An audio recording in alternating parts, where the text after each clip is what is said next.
Hello my fellow interwebs, I, Phantom Cheesecake, and I'm back once again doing another LEGO review, this time on Marvel's version of the LEGO superhero range, Ant-Man The Final Battle. Intro music, in-game!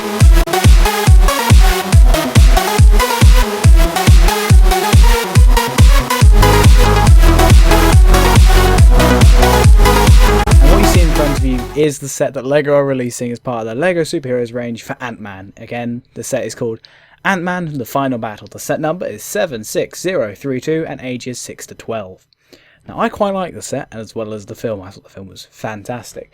And this is the only set that you can get Ant-Man in. So if you are really into Ant-Man or collecting all the superheroes in the Marvel Superheroes range, you're going to have to buy the set regardless, unless you buy the figures separately. But if you're going to do that, you might as well get the set, because look, you get Anthony, look at him, he's so cool, and you get this, which is really weird and doesn't always work, and I'll talk about that later. But first, we're going to break this all down like I did with my last review, which you haven't seen, is the LEGO Green Lantern, the DC Superheroes version of this range. Really good review, really good set. I recommend you go watch it. Link to that at the end of the video or down in the description down below. But anyway, and the first thing we're going to do is we're going to look at the box art. So, transition. Depending on how I'm editing this could either be at the beginning of the video or at the end. So really, yeah, it's a hit and miss. I'm probably going to put this at the beginning. So if there's a bit at the end of the video, which is going to make it sound like this should be at the end, but it isn't, and it's just me being me, forgetting to film this in the correct order. But hey, showbiz. Right, let's have a look at the box art. And the box art, pretty cool. We get everything that you get in the set. We get some play features. We get the shrinking effect. Look, I don't know if you can see that because there's a massive glare from this giant light bulb. But you get the shrinking effect of Ant-Man shrinking down to ant size. I guess that's the phrase. So yeah, there's little ghost forms, which is what they do in the films, which is quite nice. We've got the LEGO logo in the top, the Marvel Superheroes range logo in the top middle bit. We've got the age range, the set number, and the name of the set. I wish the name of the set would take more of the box art. I think that's something they should do. That's just a thing, I think. The Ant-Man logo itself that Marvel released, and all the minifigures you get in this set, which is Yellow Jacket, and he's not wearing his backpack because my guess is when they took the photo, he didn't fit. The Hank Pym version of Ant-Man, and the normal Ant-Man on the dreaded Super Jumpers, which are just a pain. We can move on to the sides, again with the LEGO Club stuff like we saw in the other box. We've got a real, actual Ant-Man. That's how Ant-Man looked in the films / comic books, sort of. There's the logo again, some more spiel. Move on to the back, and we get all the play features that you can have in this set. We can have Ant-Man jumping into the air, knocking off Yellow Jacket, the stud fire cannons, and the flickable giant Lego bricks. There you go, we've got Ant-Man firing the screw to knock out Yellow Jacket, Anthony trying to bite them, and some tiny ants in the spare screw. And if you look in the corner, there's some advertising for the Lego Avengers game. I think that's what it's called. I don't know, I haven't been keeping up with it. I should do, really. Set number, LEGO logo, and then a small version of the playset and everything in it. Apart from, I've just noticed this, there's no Hank Pym. So he is a collectible minifigure. He's not part of this set. So there you go, that's something cool about this. And that's about it from the set, apart from, well, the stuff at the top where we've got the dastardly Yellow Jacket, and he's stolen a red brick. And there's Hank Pym, and he's chasing after him. So that's pretty cool. And there's your 1-to-1 minifigure scale. Oops, sorry. Which is pretty cool. So, since it's at the beginning, on with the minifigure review. And here we have the minifigures which are available in this set. We have 3. We have 2 Ant-Man costumes and 1 Yellow Jacket. Now, I've completely forgotten the villain's name, apart from Yellow Jacket, so I will refer to him as Yellow Jacket, so don't shout at me in the comments down below. So we're going to go through these in order, and let's start off with Scott Lang's Ant-Man costume. Now, it's a little bit different to Hank Pym's, and we'll get onto that later. As you can see, we've got a silver helmet and red translucent pieces, which, if you shine a light through, does show, which is pretty cool. And there's a gap in the helmet, kind of like the cowl of Batman, so you can see the expression. I don't know if you can see that there. I'll try and refocus on this guy so you can have a look. Yeah, I don't know if you can see that as well as I can through the viewfinder, but yeah, there's definitely a little scared face, and we'll get onto that in a bit. As you can see, there's printing on the front. Again, it carries onto the legs. Very nice. The belt, really cool. this is something I've noticed with Lego sets. The belt is not where the belt should be. The belt should really be there on the join between the torso and the legs, but it's a bit higher. My only main complaint, just put it there. I don't. You print there, you might as well print the belt there. But anyway, on the back we've got lovely back printing as well, some red, some silver.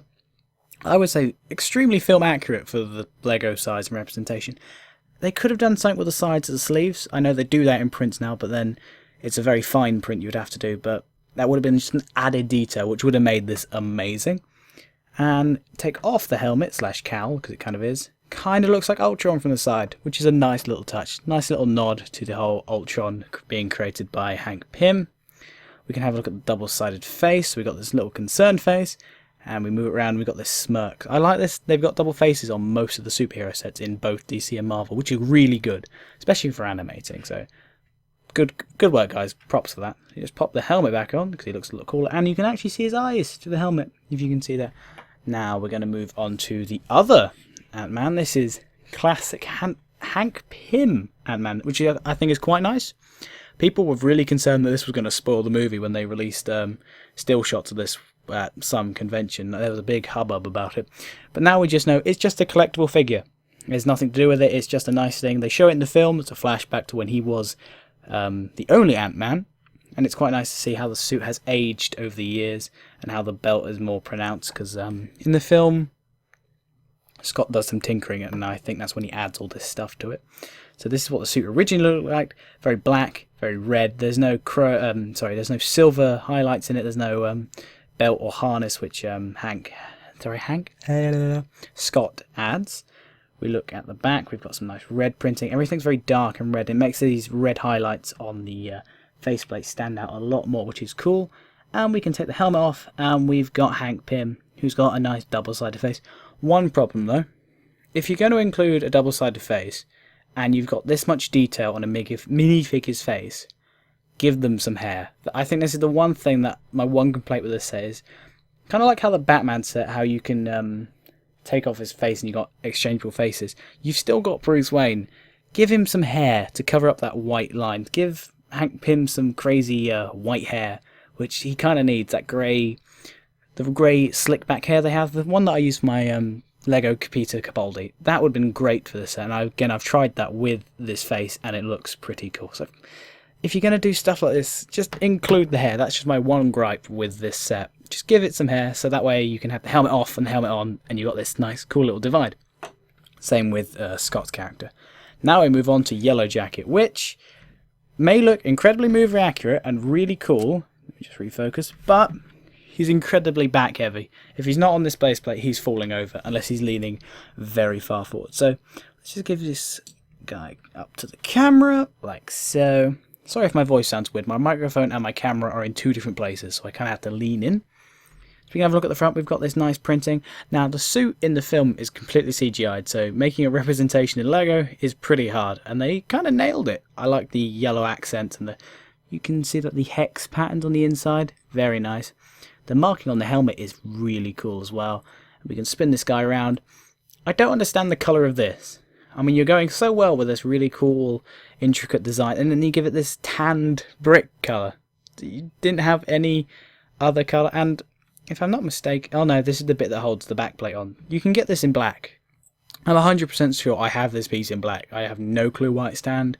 I might have to go back and look at the character, but I'm pretty sure there's no tanned chunk at the back of his costume. So, another problem, guys.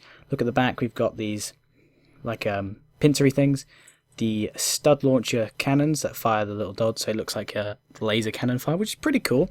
Let's take off the guy's helmet, and we can see he's a clone trooper. Yep, that is a clone trooper face.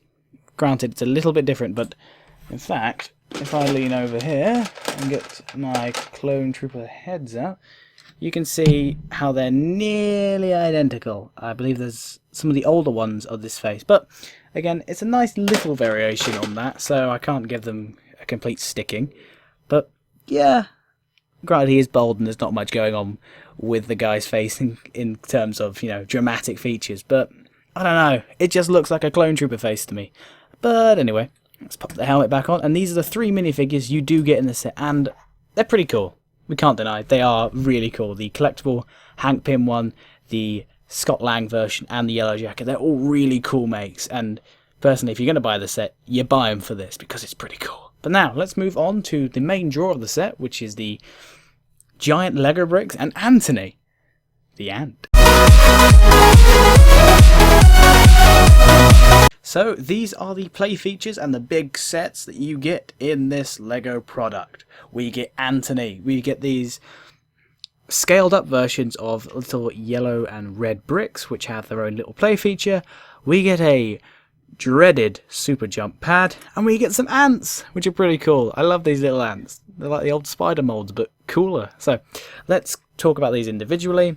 Let's start off with the tiny little objects. We have 2 ants. They're single stud connectors and they look pretty cool. They're very nice to do some scaling up and down stuff. Anthony is so big I've had to change it where all the stuff is in this shot. In fact, maybe if I move the light everything looks a bit better. But yeah, these ants, pretty cool. So let's just pop them to the side.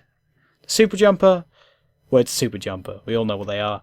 And I kind of don't like them. After my Green Lantern review, I played with them some more. They're alright, they're just a real pain, especially to get stuff off. These are super hard to take minifigures off. The tiny little versions, these are actually spares, but if you read the comic book, which we'll look at later, these are actually shown in it. So I like to think these are actually part of the set, but they're not, they're spares. Now we're going to look at Anthony, then we're going to look at the, I don't know, the play feature of this set. It's kind of weird, so let's pop that to the side. And here is Anthony. He is the main ant, apart from Ant-Man, of the film. And he's got nice opposable wings. He's really big, I don't know how you describe this. Light plastic wings, they're flickable. They're, it's one piece. Each wing is one piece. It's quite nice. You just fold them over each other. Really big, really nice. I've never seen these in a set before, so they're custom printed, which is pretty cool. You also get some really nice pieces in the set. You get these nice clear transparent bits, these weird creepy arm things, which are pretty cool. And yeah, that's pretty much for the rare pieces in this set. We get these new mixable ball joints in the head, and yeah, just in the head, and none the back abdomen bit. Let's have a look at Anthony himself. Here is his face, and I've just squished his leg. Let's try and refocus on this guy. That's better. So here's his face. We've got the claws at the front. You can see his eye.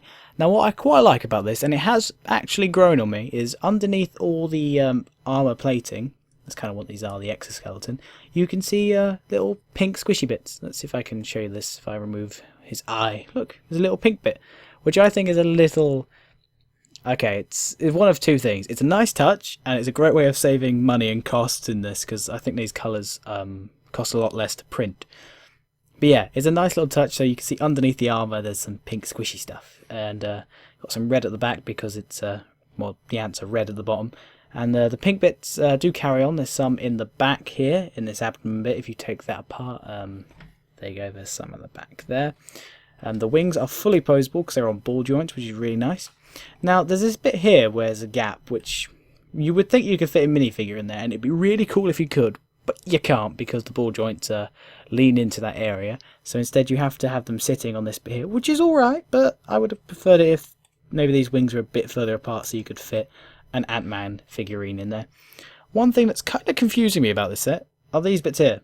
I'm pretty sure there's a shorter way of holding these bits together apart from this, but then again, I am just complaining for complaining's sake. This is a pretty cool set with a really, sorry about that, a really nice build of a giant ant. And it's nice to have 2 scales of ants. So we've got this massive one, which is, I guess, kind of in scale for shrunk minifigure, and then you've got unshrunk minifigure ant, which is really nice to have these two comparisons. So once again, good design, really love the Anthony. Now we move on to this. Now this is where all the stickers go to make these giant bricks, which I think is a really cool idea. I love the idea of having scale played with in this Lego set, really nice. So what the main draw is of this set is you would have Yellow Jacket setting up a dastardly trap for Ant-Man to fall. So if you read the comic book, he builds all these parts out of the tinier versions, these little bits here, because they're all shrunk down at this stage. And he hits this bit and fires one of these bolts. These bolts are pretty cool, but again, this play feature doesn't always work. Let's try that again. There you go, it just fires a bolt out and you've got 2 bolts to play with, which I guess are pretty cool. For the size of this set and having 2 big play features having this and the ant. It's pretty cool, especially with the figures you get in it. So I can't really complain. But, you know, something else might have been cooler, maybe more big bricks. But apart from that, it's pretty cool. Really enjoy it. And you can use a super jumper, I guess, to... You can flick... Ooh, you could flick your super jumper and then hit this at the same time, try and knock that out in the air. I'm not going to do that because that would take about 6 years and I don't have that much camera footage. So this is kind of what you're mainly getting from this set. There's 1, 2, 3, 4, 5... 5 stickers in this set, and they're all the Lego logos and the Screwhead covers, which are really nice. Also, I do like... It's kind of weird how this works. They're all in scale. I figured this out. It's scaled up correctly for the scale it's in. It's very weird, but it's a very, very nice little feature, I guess, that it's all mathematically correct. When I first looked at this, I thought it was a keychain, because it's... If we take this off, just very quickly, it looks like a keychain, doesn't it? And I guess if you glued this together, which I never recommend you do with Lego, because that ruins the fun, it could be like a nice little keychain. Right, there's one thing you could do to improve the flinging aspect, yes, that's the word, of this set. Now there's these little black ones, black Technic pins. Use the grey ones. The grey ones are a lot more slippy and they provide a lot less traction, so it can go flying. I don't know why they didn't use that. Maybe it's some health and safety reason, but it, you know, it's a better alternative than you could have gone that straight over the camera, hit me in the face. It would have been hilarious. But yeah, let's move on to the rest of this, which is the box, which I should have done first. Maybe I have, and I've just ruined the fact that I do all of this out of order. Let's just do a quick wrap-up of everything you get in this set, and then I'll give you my final thoughts. Transition!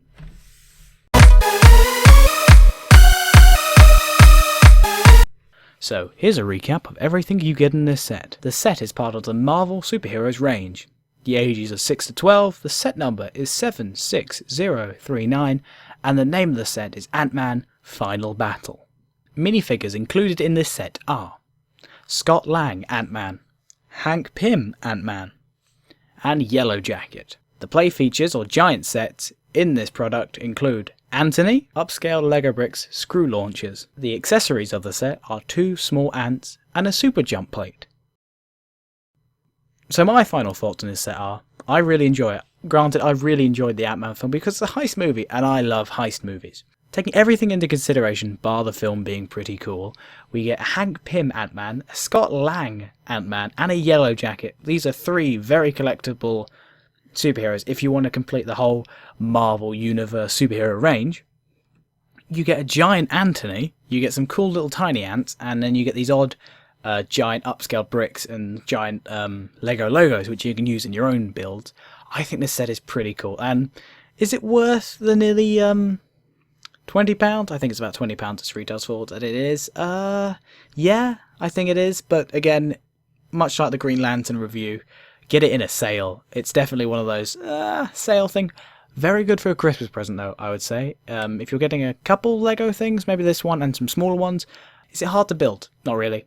I mean, nah. And overall, my final rating for this product is going to be 6 Phantoms out of 10. A little bit lower than last week, but then again, that was Green Lantern, so that kind of boosted it up. But apart from that, definitely one of the sets in the LEGO Superhero range I definitely recommend you get just because you get these amazing cool figures. So, I've been Phantom Cheesecake, you've been the audience, this has been another actual LEGO review, and I'll see you all next week. Outro music, in-game!